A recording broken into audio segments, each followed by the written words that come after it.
un cubano en la encrucijada porque Varela, así mirado en conjunto todo lo que yo voy a decir, Varela le toca vivir, estando en Cuba, el momento en que inicia la independencia de toda la América Latina, que en Cuba no se va a dar, sobre todo, ya lo hemos dicho otras veces, por miedo a la población negra. En Cuba han entrado muchos esclavos en ese momento. Varela está en la encrucijada porque le va a tocar, estando en Cuba, vivir las Cortes de Cádiz, 1800, la Constitución, la Pepa que le decían, la de 1812, y le va a tocar vivir el levantamiento de Riego en 1820, que da inicio a las Cortes, al trienio constitucional, que mucha gente confunde. El otro día en televisión, gente que sabe muchísimo, gente de toda la vida estudiando historia, pero es muy fácil confundirse. Una cosa son las Cortes de Cádiz de 1812, que ya en 1814 el monarca las declara inválidas, y otra cosa es las Cortes de 1820 a 1823, que es lo que se llama el trienio constitucional, que Varela vivió eso estando allá, y por eso es que él no puede regresar a Cuba, como verá. Varela era un hombre extraordinario, en todo sentido, sumamente inteligente, de una gran profundidad, un carácter muy fuerte, un hombre independiente. Varela siempre, por lo menos por lo que yo he visto, decía lo que pensaba, no con un afán de protagonismo ni de imponer sus ideas. Era un hombre querido por sus estudiantes, pidió enseñar en español y se lo concedieron, leía todo lo que caía en sus manos y era un hombre respetado en la sociedad habanera. Él va a tener varias prédicas públicas en momentos de fallecimiento de hombres importantes, ¿no?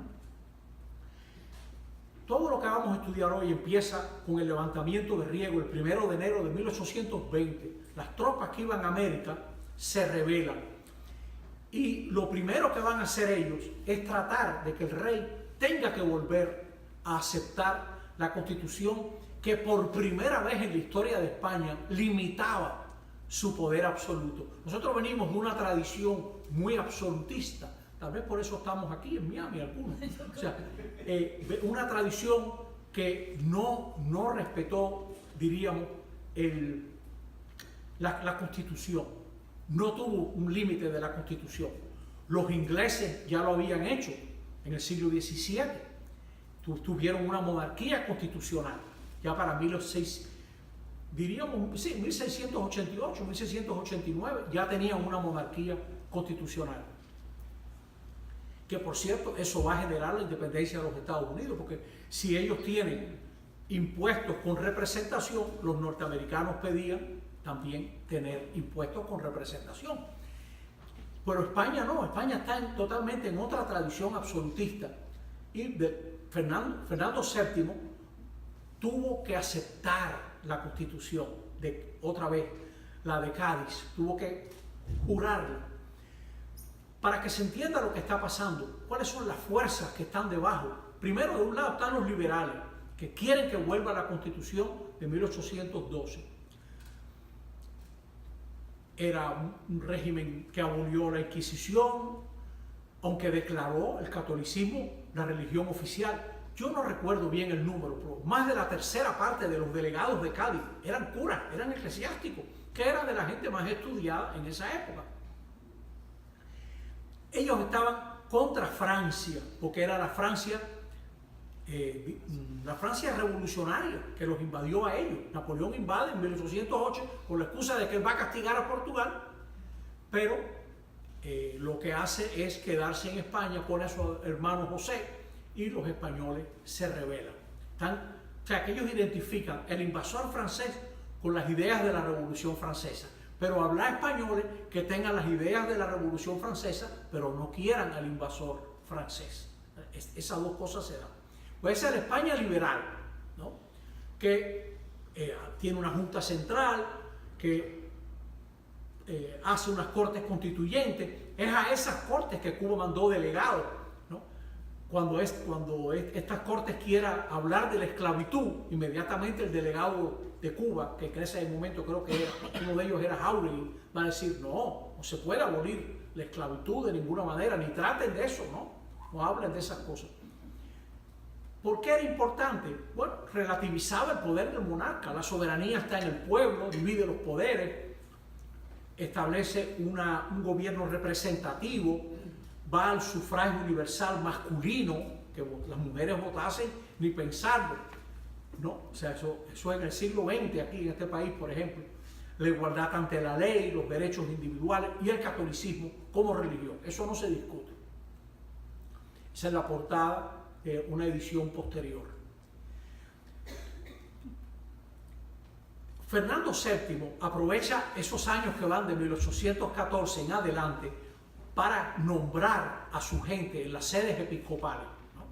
Restaura a los jesuitas, que estaban ya de nuevo restaurados por el Papa Pío VII, empieza a devolver conventos y bienes expropiados a los religiosos. Hay una alianza entre el trono y el altar, y va a reprimir con la cárcel a los liberales, que nunca lo olvidarán, como él los reprimió, ¿no? Cuando él rechace la Constitución de Cádiz en 1814, él va a decir, mi real ánimo es no solamente no jurar ni acceder a dicha Constitución, ni a decreto alguno de las Cortes, sino el de declarar aquella Constitución, la de 1812, y aquellos decretos nulos y de ningún valor ni efecto. O sea que él no acepta para nada un gobierno constitucional. Él era un hombre, un perfecto absolutista, ¿no? Doy tiempo para que puedan leer lo que está ahí, porque, ¿no? Si ustedes lo están viendo, no hace falta que yo se lo lea. Espada, desde que se entera que va a haber cortes en España de nuevo, se adelanta a los dominicos del seminario. Espada tenía su problema con los dominicos del seminario, los consideraba muy conservadores, y es verdad que había gente tradicional entre ellos, había gente muy eminente también, profesionales, que sabían lo que estaban haciendo. Entonces él quiere establecer la cátedra de Constitución en el seminario. El seminario en ese momento, yo no le puedo decir lo que era el seminario, por decirle que mucha gente joven prefería estudiar en el seminario que en la universidad, por los profesores que tenían, ¿no? Y luego va a convencer a Varela también que se presente como delegado a las Cortes. Varela es electo el 13 de marzo de 1821 y él viaja a España, sale para allá un miércoles 18 de abril de 1821. Esta es su carta de despedida, muy bonita, ¿no? Hijo de la ilustre Habana, educado en ella, degeneraría de los sentimientos del más constante y más generoso de los pueblos si el temor a los peligros pudiera arrebatarme. Ya sea que el árbitro de los destinos, separándome de los mortales, me prepara una mansión funesta en las inmensas olas, ya los tiranos para oprimir la España ejerzan todo su poder contra el augusto Congreso que os habéis dignado colocarme. Nada importa, un hijo de la libertad, un alma americana, desconoce el miedo. Mis conciudadanos, haciéndome el mayor de los honores, me habéis impuesto lo más grave de las obligaciones. Yo no seré feliz si no la desempeño. Entre tanto, recibid mis votos. Así se despide él. Y él va para Madrid, pero él no puede entrar en las Cortes porque han impugnado las elecciones. En La Habana había un grupo de comerciantes españoles que tenían su capellán también. El padre, creo que es Gutiérrez Piñeres. Estos comerciantes, como manejaban mucha mercancía, le decían los uñas sucias, las uñas sucias. Los uñas sucias estaban muy organizados y logran impugnar las elecciones. Mientras tanto, Varela en Madrid presenta un informe, excúseme el error, sobre el estado de la Universidad de La Habana a Manuel José Quintana, que era un gran intelectual, un poeta, entre otras cosas, ¿no? Yo creo que uno de los puntos de la agenda de Varela en España era tratar de convencer que la universidad la pusieran en el seminario. Esa es una de las ideas que tenía Espada.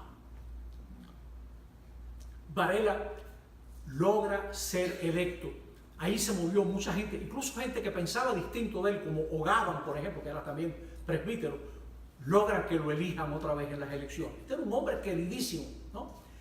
Y lo impugnan de nuevo, pero él vence la impugnación. Varela juró el 3 de octubre de 1822. Esto ayuda mucho a entender esta fechita, porque las cortes no van a durar un año más después que él entra, ¿no? Yo creo que no duran un año más. Ya desde, sí, bueno, mira, un año, más o menos, ¿no? O sea que él va a estar ahí. Ahí vemos a Fernando haciendo el paripé de que él estaba jurando la Constitución, ¿no? Mira como dijo, marchemos juntos, francamente, yo el primero, por la senda constitucional. Nadie le creía, todo el mundo sabía que él estaba en contra, y fomentando conspiraciones y escribiéndole a las potencias de Europa para que lo ayudaran, ¿no? Él incluso antes, en 1808, fíjense qué carta tan servil le escribe en 1808 a Napoleón. Mi mayor deseo es ser hijo adoptivo de su majestad, el emperador nuestro soberano. Yo no me creo merecedor de esta adopción que verdaderamente haría la felicidad de mi vida, tanto por mi amor y afecto a la sagrada persona de su majestad, como por mi sumisión, entera obediencia a sus intenciones y deseos. Oigan, esto es algo verdaderamente que retrata al hombre, ¿no? Retrata al hombre.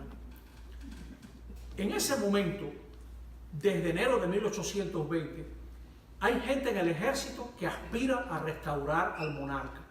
La mayoría de los curas y obispos quieren restaurar los poderes absolutos de las cortes. Hay curas guerrilleros alzados en las lomas con bandas de guerrilleros derechistas, de gente que había peleado contra Francia y ahora van a pelear contra las cortes. Y todas las cortes europeas están conspirando contra las cortes, es decir, contra el Parlamento español. Están conspirando, ¿no? Los liberales, desde el poder, van a quitarle a la iglesia las capellanías y beneficios. Cuando queda una sede episcopal vacante, eso va a pertenecer al Estado. Ya para diciembre de 1820 habían cerrado 324 conventos y monasterios de las órdenes suprimidas que expulsaron de España. Y por eso es que los partidarios del monarca van a usar la religión para combatir las cortes. Y van a usar la religión para combatirla.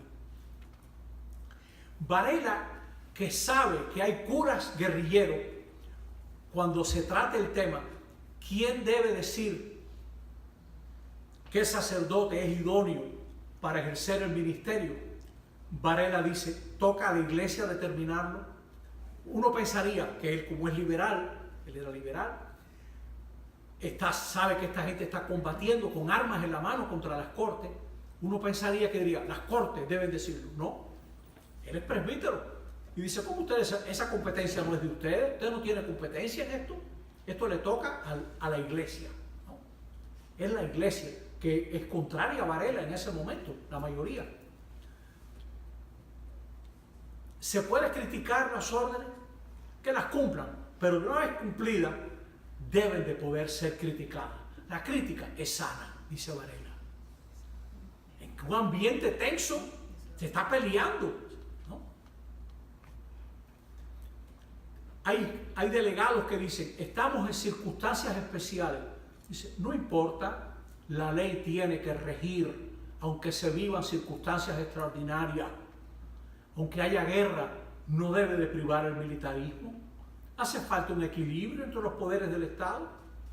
Hay delegados que dicen, tú quieres que la gente obedezca lo que las cortes mandan, pon los castigos arbitrarios y tú verás qué miedo se le mete a todos estos militares y a todos estos delegados.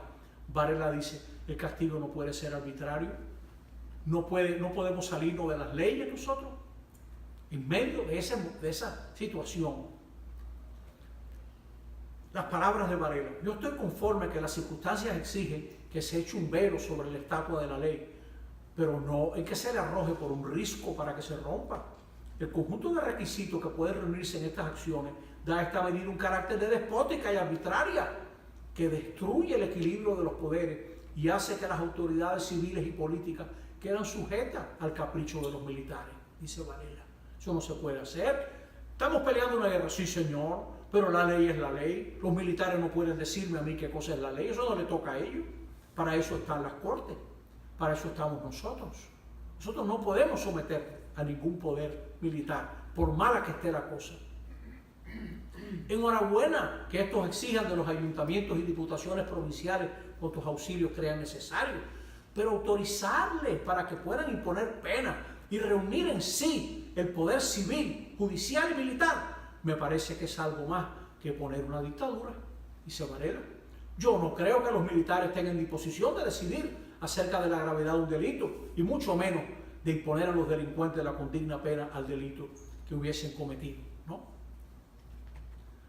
Antes creo al contrario, que podría suceder que por cubrir algunos defectos de su impericia, acaso se valiesen de los pretextos de delito que supusieran en las autoridades civiles, y de este modo podían comprometerse muchos ciudadanos al capricho militar.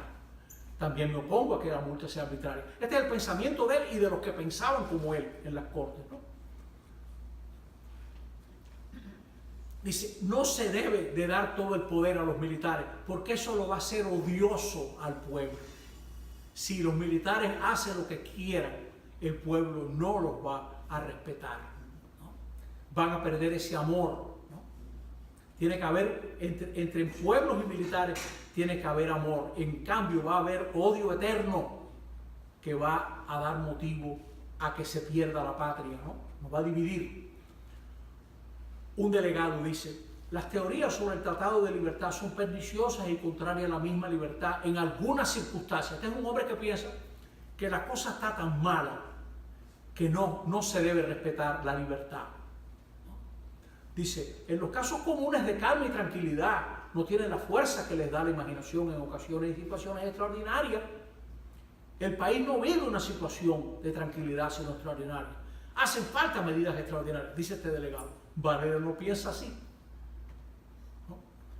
Un delegado que sí piensa como Varela, Munarriz, señor, el baluarte, la garantía más segura de la libertad de Inglaterra es que la Fuerza Armada es nada, aún en los momentos de sedición, hasta que la autoridad civil la permite obrar. Esta no es mera teoría, como lo pretendía el señor Ruiz de la Vega y otros, ¿no? Es un hecho, es una ley existente en las más libres de las naciones de la Europa moderna, dice él. Para ello el ejemplo es Inglaterra, claro, tenía una constitución y los militares para actuar tienen que someterse a esa constitución. Y dice este mismo delegado, no podemos desconocer la propensión del que lleva la espada en el cinto a ser un poco exigente y a medir las demasías de los otros con el fuego y calor que lo conduce a los combates. Ya he dicho que un hombre acalorado y con la espada en el cinto no está para pensar con calma y serenidad un delito, dice este delegado, que es de los partidarios de Varela. Surge la cuestión. Había obispos que estaban conspirando contra las cortes. ¿Se les debe desterrar? ¿Qué vamos a hacer con estos obispos que son facciosos? ¿Castigarlos con el destierro a esos eclesiásticos adversos que dependen de sus bienes? Respuesta de Varela. Si el Estado no puede trasladar a simples ciudadanos, tampoco está facultado para trasladar a eclesiásticos que dependen de sus bienes y no están a sueldo del gobierno. O sea, si usted a este hombre lo vota, ¿de qué va a vivir? No, usted no puede trasladarlo. Usted no puede trasladar a un simple ciudadano. Deje quieto a los curas, son ciudadanos también. O sea, los liberales querían que todo el mundo fuera igual ante la ley. Eso es verdad. Pero eso trabaja de dos sentidos, ¿no? Eso trabaja en dos sentidos, ¿no? Él trabaja en que el eclesiástico tiene que someterse a la ley, así es. Y trabaja también en que no puede haber entonces una aplicación especial para el eclesiástico, en desmedro del eclesiástico, ¿no? ¿Se entiende, verdad? Sí. Dice, los bienes de un cura son del cura. Un enemigo de Varela dirá, claro, porque esos son bienes que el cura espiritualiza, dirá, ¿no? Dice, no, esos bienes son de él. Esa votación la perdió Varela y sus partidarios. Estamos en octubre de 1822. ahí sale el cura Merino en las imágenes, que era un cura guerrillero, luchador contra los franceses, etc., contra las cortes y contra Fernando VII, ¿no? Dice Varela, una persona que está ordenada, in sacis, diríamos, que ha recibido las órdenes sagradas, no puede empuñar armas. La ordenación no se lo permite. Preguntan, ¿los militares pueden casarse? Dice Varela, pero claro que sí, porque había gente que pensaba que el matrimonio iba a debilitar a los militares. El preso está perdido para la patria, dice Varela. Hay que tener cuidado, porque no tienen que ocuparse. Y ese preso tiene derecho de propiedad. Tiene derecho a su propiedad. Nadie se la puede quitar.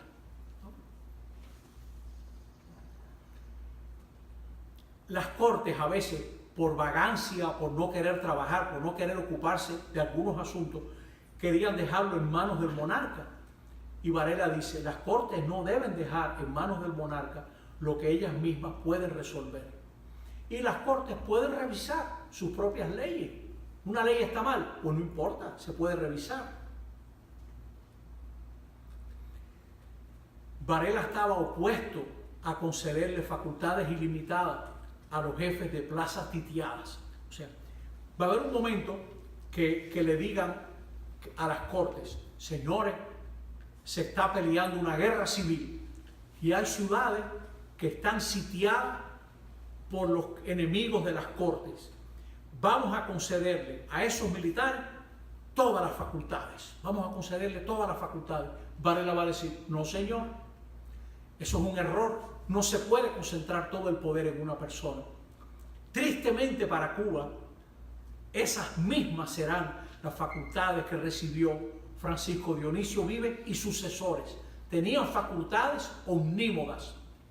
Es decir, que si en España aprobaban una ley, en España, y ellos consideraban que esa ley era perjudicial para la seguridad de Cuba o los intereses de España en Cuba, ellos podían abrogarla o no implementarla, porque ellos eran dueños y señores, ordeno y mando, eran dueños y señores, porque Cuba era ya lo último que le quedaba a España junto con Puerto Rico, y cada vez Cuba aportaba más dinero duro, o sea, divisas, diríamos hoy en día, a la corona española, cada vez más.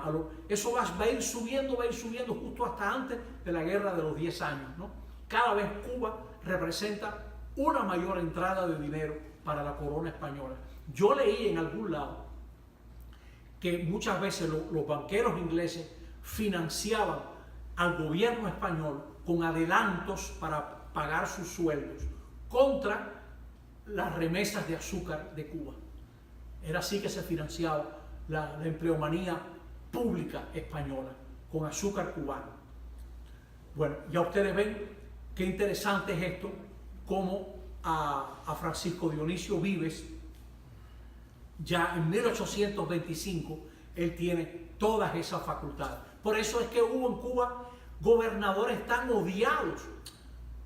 Tuvieron algunos, por ejemplo, Miguel Tacón y Rosiques. El Tacón, que puso orden, que acabó con mucho bandolerismo, que hizo construcciones importantes, etc.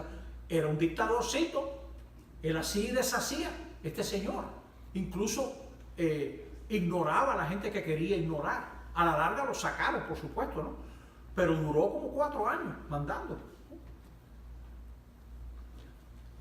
Dice, ¿cómo van a castigar con pena de muerte a quien pierda una plaza? No, la perdió esa ciudad. Bueno, la perdió porque muchas veces ponían de jefe a una persona que ni quería ser jefe. ¿Cómo lo van a castigar con la muerte? Y tiene esta frase tan linda que yo usé para un librito que yo he escrito, que si a usted le interesa lo que Varela dijo en las Cortes, está en ese libro. Y ahora usted dirá qué propaganda tan extraña. Hay un libro mucho mejor que el mío, que es el del padre Fidel, ahora se me olvida el apellido, que lo venden en San Brendan. Rodríguez. Ese es un libro extraordinario. El libro de este padre, mucho mejor que lo que está aquí. El mío es útil porque tiene lo que Varela dijo y tiene una historia muy linda. fue el Monseñor Meurice quien me mandó a buscar. Yo tuve que ir hasta la biblioteca del Congreso en los Estados Unidos, ahí dejé los ojos yo leyendo microfilms, ¿no? Viendo el diario de las Cortes, lo que Varela había dicho. Eso sí es un servicio, pero el contexto, etcétera. Fidel Rodríguez, hágame caso y usted verá que usted se alegra de leer esa obra. Varela era contrario a que la violencia se prolongase innecesariamente. Ya se rindieron los sitiados, acepte la rendición, no se les puede negar la paz, no debemos ser vengativos, ¿no? Dice, bueno, una persona que tenga un empleo público, se le puede quitar ese empleo. Los empleos no son propiedad de los individuos, sino de la nación. Al que se le quite un empleo, no se le quita nada suyo. Solo se le dice que la nación no tiene a bien que continúe, ¿no? Como hasta entonces. Ya estamos en 1823. Varela dirá por ese momento, ¿no? Yo veo el fanatismo entronizado, veo la superstición extendiéndose por todas partes con maña y finalmente veo el despotismo valiéndose de mil y mil arterias para destruir la libertad de las naciones, pero tiempo vendrá en que cimentado el régimen constitucional podrá arrostrarse todas las pretensiones extranjeras. Es una cita curiosa porque ahí ya aparecen dos palabritas muy cercanas a él, ¿no? El fanatismo y la superstición. Estando allá, Varela entregó su proyecto de instrucción para el gobierno económico político de las provincias de ultramar, porque él pensaba, mientras un funcionario no tenga que rendirle cuentas a la población que se beneficia o perjudica de su gestión, no estamos en nada. O sea que Cuba ganaría mucho si hubiera un régimen autonómico. Ya el padre, el tío de José de la Luz, Agustín Caballero, ya había pensado en esto, en un proyecto autonómico, ¿no? La autonomía. Ahora, ya desde el 22 de noviembre de 1822, Prusia, Austria, Rusia y la Francia de Luis XVIII se reúnen para invadir España. No pueden permitir que estas cortes continúen, porque es un mal ejemplo para sus pueblos. Ellos son gobiernos absolutistas, no van a permitir que las cortes continúen. Mire cómo ellos llegan a este acuerdo. Miren el acuerdo. Los infrascritos plenipotenciarios han convenido en los artículos siguientes. Las altas partes contratantes plenamente convencidas de que el sistema de gobierno representativo es tan incompatible con el principio monárquico, ¿no? Como la máxima de la soberanía del pueblo es opuesta al principio de derecho divino. Ahí no se equivocaron, ¿no? Se obliga del modo más solemne a emplear todos sus medios y unir todos sus esfuerzos para destruir el sistema de gobierno representativo de cualquier estado de Europa donde exista, para evitar que se introduzca en los estados donde no se conoce. O sea, esa gente no era loco. Eso nos puede caer a nosotros también. Entonces ellos deciden invadir España. Francia ofreció 100.000 soldados y por eso siempre han hablado de 100.000. Los 100.000 hijos de San Luis, eso es un cuento, no eran 100.000, pero bueno, eran suficientes, ¿no? Como no puede ponerse en duda, dice que la libertad de imprenta es el medio más eficaz que emplean los pretendidos defensores de los derechos de las naciones para perjudicar a los que los príncipes, las altas partes contratantes prometen recíprocamente adoptar todas las medidas para suprimirla, no solo en sus propios estados, sino también en todos los demás de Europa. Esa es la mentalidad de la gente, ¿no? Eso lo pensaban todos ellos. Cuando Gregorio XVI, Papa Mauro Capellari, que fue papa más o menos desde 1836 hasta por ahí, yo creo que Pío IX arranca en el 1846 y muere en el 1878. En la década de los 30 entra este señor, que era un hombre muy conservador. Era tan conservador que estaba más a la derecha de Fernando VII, pero eso ayudó muchísimo a la América, porque él dijo, usted no quiere que yo reconozca y le nombre obispo a los nuevos países de América Latina, pero usted no manda en ningún lado de eso. Ellos son los gobiernos de facto. ¿Cómo voy a dejar yo sin obispo a esa gente, no? Y él va en el fondo a nombrar obispo para la Gran Colombia, etcétera, ¿no? Bueno, pero él pensaba eso, que tiene una parte, dice, ese delirio de la libertad de imprenta, dice el Papa, ¿no? Ese delirio, ¿no? Sí pensaba en aquella época, ¿no? Entonces mira cómo dicen los monarcas, estando persuadidos de que los principios religiosos son los que pueden todavía contribuir más poderosamente a conservar, oye, esa es la palabra, las naciones en el estado de obediencia pasiva que deben a sus príncipes. Las altas partes contratantes declaran que su intención es la de sostener cada estado será, ese está mal, ¿no? Autorizado para poner en ejecución, para mantener la autoridad de los príncipes, ¿no? Bueno, lo que quiere decir es que van a tratar de impedir por todos los medios que las cortes funcionen. Por ese momento, Varela propone que no se le imponga al Papa el nuncio. Ya el nuncio lo habían votado de España. Y entonces dice, tiene que haber nuncio, pero pídale que el Papa nombre nuncio a uno de los obispos españoles. No le impongan nuncio al Papa, dice Varela. Y ahora entran los 100.000 hijos de San Luis para restaurar a Fernando VII. En ese momento todavía en las cortes, ya estamos en la primavera del 823,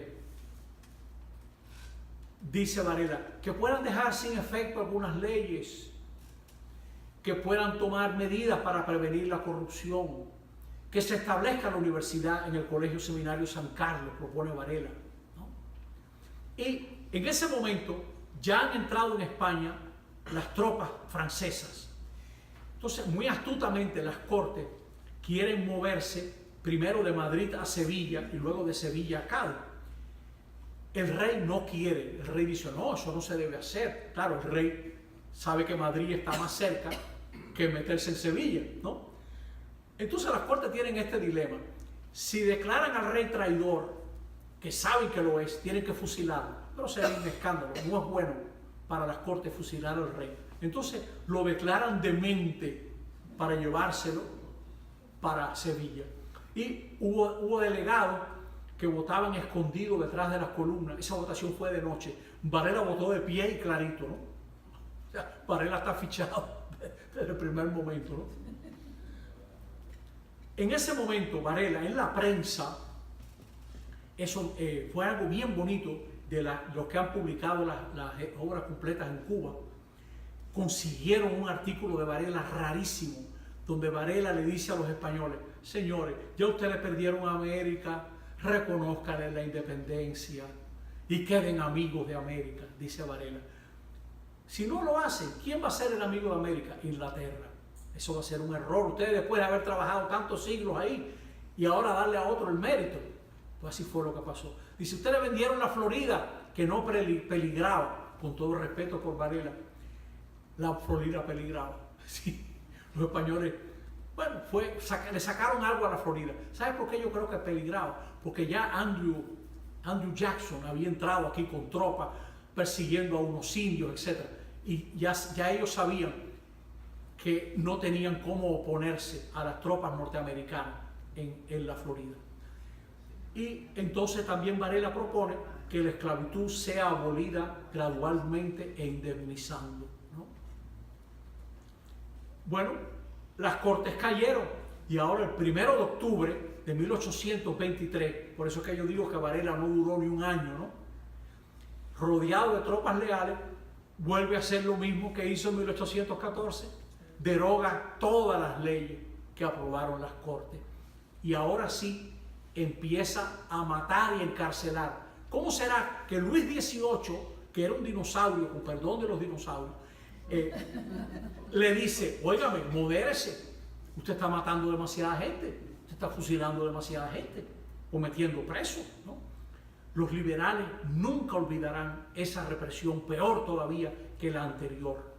Y Varela se escapa como si fuera un Mission Impossible en un barco al cual le dispararon, ¿no? Y llega a Nueva York. y es condenado a muerte en ausencia, ¿no? Y pérdida de sus bienes. Lo condenan a muerte por haber votado la demencia del rey, por haber sido parte de las cortes, ¿no?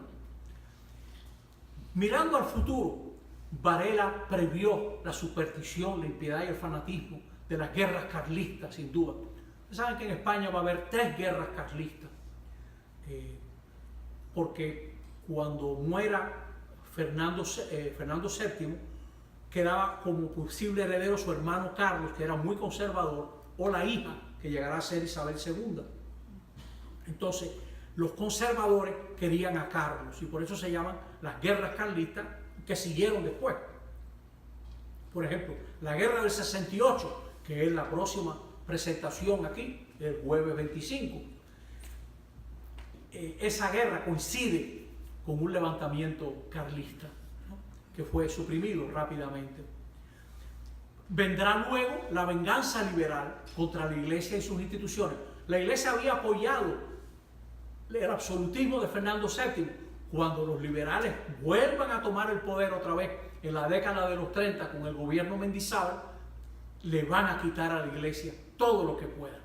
Y ahora será una Iglesia despojada y humillada, clave del patrioterismo español y del integrismo ultranza. Porque en España los conservadores se van a dar cuenta que no tienen poder ante los liberales y van a tratar de recuperarlo. Después que haya el concordato de 1851, los moderados liberales y los conservadores moderados se van a entender para que queden en un extremo los conservadores extremistas, los liberales extremistas, y ellos tratar de poder gobernar a España. Pero ya en ese momento, el conservadurismo español moderado lo que quiere mostrar, y esto va a marcar la historia de Cuba hasta el día de hoy, es mostrar que la única fuerza capaz de garantizar la paz en España es el catolicismo. Y el único buen español es el católico. Aplique eso a Cuba y verá la tragedia de las guerras de independencia que vamos a estudiar aquí, el catolicismo, durante tanto la guerra de los 10 años, luego vamos a ver a Martí, luego vamos a ver el catolicismo durante la guerra del 95 y luego el catolicismo durante la República, si Dios permite. Eso va a ser. También me preguntaron, ¿qué es, diríamos, el factor decisivo? Ese es uno de ellos, sin duda. Mostrar que el verdadero español es el católico. Y eso, imagínense, cuando le digan a los católicos cubanos, no ataquen a España, que es una potencia católica, ¿no?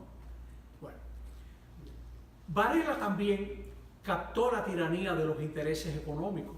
Él dirá en El Habanero, es preciso no perder de vista que en la isla de Cuba hay una opinión política, no hay otra opinión que la mercantil. En los muelles almacenes se resuelven las cuestiones de Estado.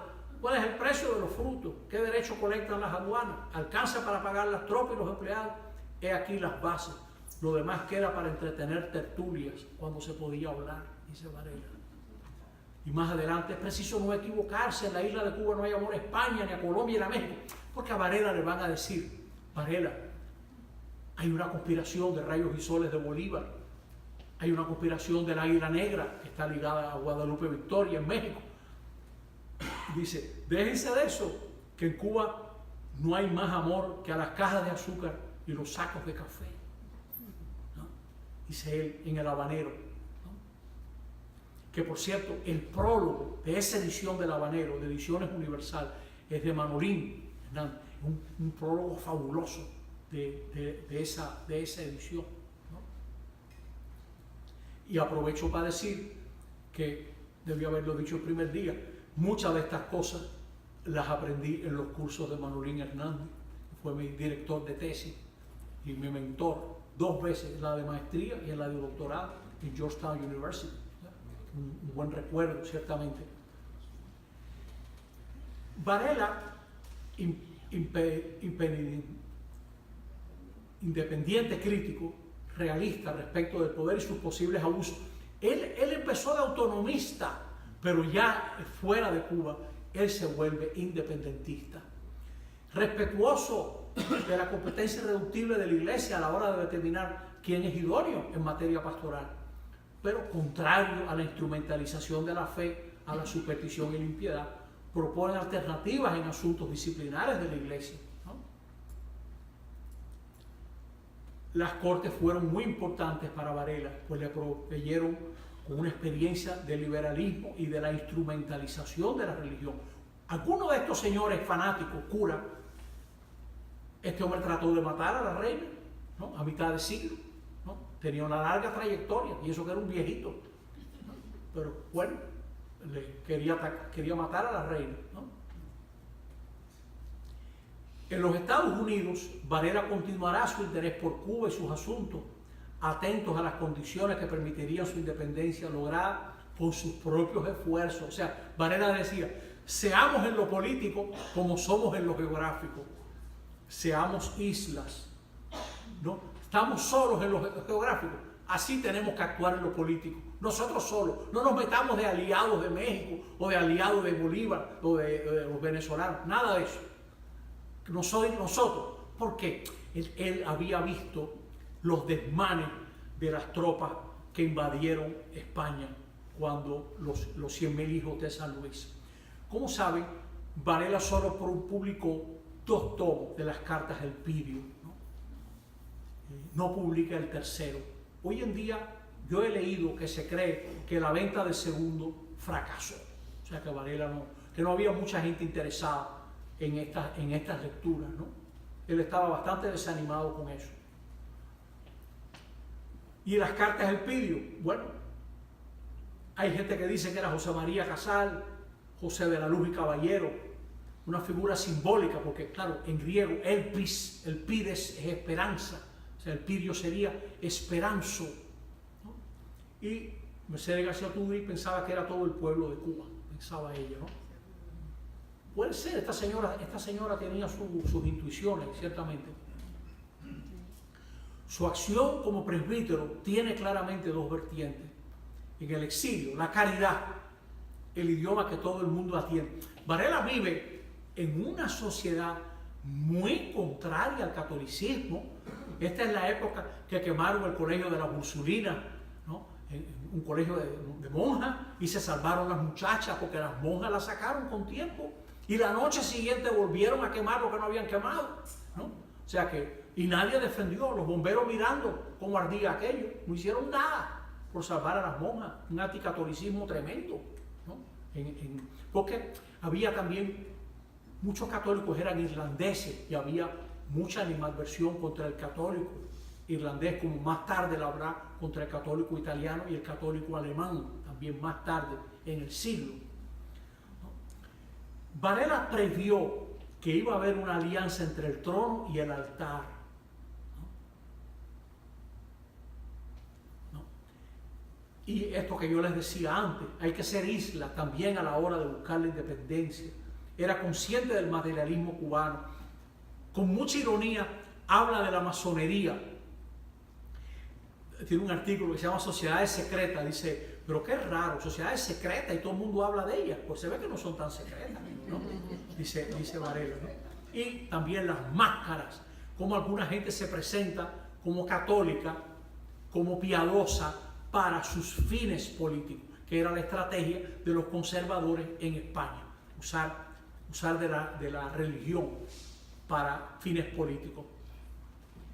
Detrás de su lucha por la verdad está su convicción invencible de que la legítima adhesión al catolicismo no se impone, sino que nace de apelar a lo que hay de mejor entre sus oyentes y lectores, deshaciendo mitos, examinando razones, desenmascarando ideas y miedos que paralizan y se prestan a instrumentalizar los pueblos. O sea, Varela conocía esa jugada. Había liberales que decían, estamos en circunstancias muy difíciles, esto es una crisis, dennos todo el poder, o denle todo el poder a los que dominan una ciudad. Varela dice, de eso nada. Las leyes, vamos a aplicar las leyes y vamos a respetar la separación de poderes, ¿no? Varela mostró su valía de ciudadano creyente en un contexto en el cual los pretendidos defensores de la libertad decidieron que tenían que acabar con la iglesia, y los utilizados defensores de la iglesia eran, como dijera Varela, de algunos contemporáneos españoles, y esto es una frase de él: estábamos en un pueblo fanático que creía que no podía ser religioso si no era esclavo. Este era el tema de hoy, Varela en las Cortes en el Trienio Constitucional de España. Muchas gracias.